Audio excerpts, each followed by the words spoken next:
টাকা পয়সাটা তো ফ্যাক্টর নয়, আমাদেরকে 2 মাসের জন্য 20,000 25,000 দিল, এটা তো ফ্যাক্টর নয়। আমরা যে যোগ্য এটা তো প্রমাণ করা সব থেকে বড় দরকার। আমাদের উপর যে অযোগ্য তকমা লাগিয়ে দেওয়া আছে এটাই তো সব থেকে বড় ব্যাপার।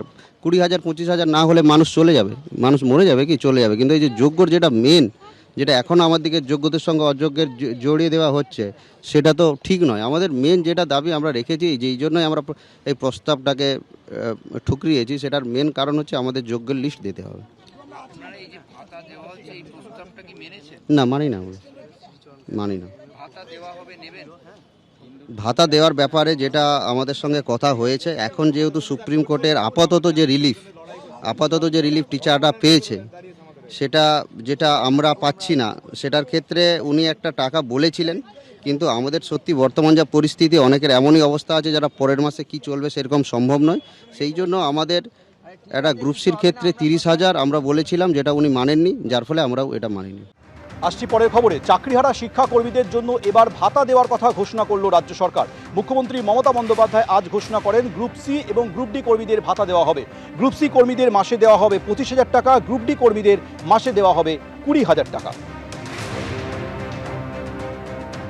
যে মানুষরা তার পরিবার চালাতে পারে না, পরিজনদের অসুবিধে হয়, কারো বৃদ্ধা বাবা মা আছে, কারো সংসার আছে, মানবিকতার দিক থেকে ভেবে যেটা আমরা করতে পারি সেটা হচ্ছে, আমি এডুকেশন ডিপার্টমেন্ট থেকে নয়, চিফ সেক্রেটারি,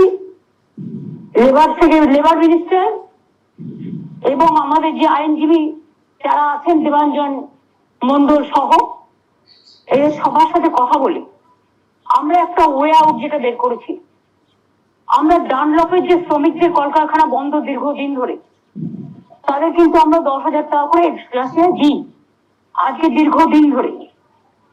আমি এটা বলবো, আমরা যতক্ষণ রিভিউ করতে না পারছি এবং একটা ফয়সালা না হচ্ছে, ততদিন গ্রুপ সি যারা আছে তাদের একটা 25,000 টাকা করে, আর গ্রুপ ডি যারা আছে তাদের 20,000 টাকা করে একটা সোশ্যাল সিকিউরিটি যে স্কিম আছে আমাদের লাইফ অ্যান্ড লাইভলিহুডের, সেটা যদি ওরা রাজি হয়, তাহলে যতক্ষণ রিভিউ না হচ্ছে আমরা এটাকে চালাতে পারি।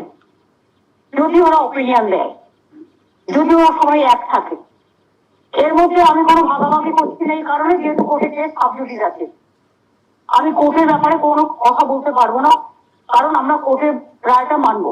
আর এই নিয়ে কি বলছেন আইনজীবী বিকাশ রঞ্জন ভট্টাচার্য, শুনুন।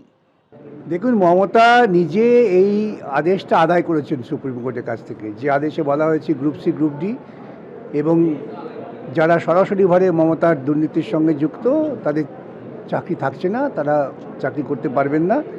শুধুমাত্র যারা সরাসরিভাবে দুর্নীতির সঙ্গে যুক্ত নন, তারা 31শে ডিসেম্বর পর্যন্ত কাজ করবেন।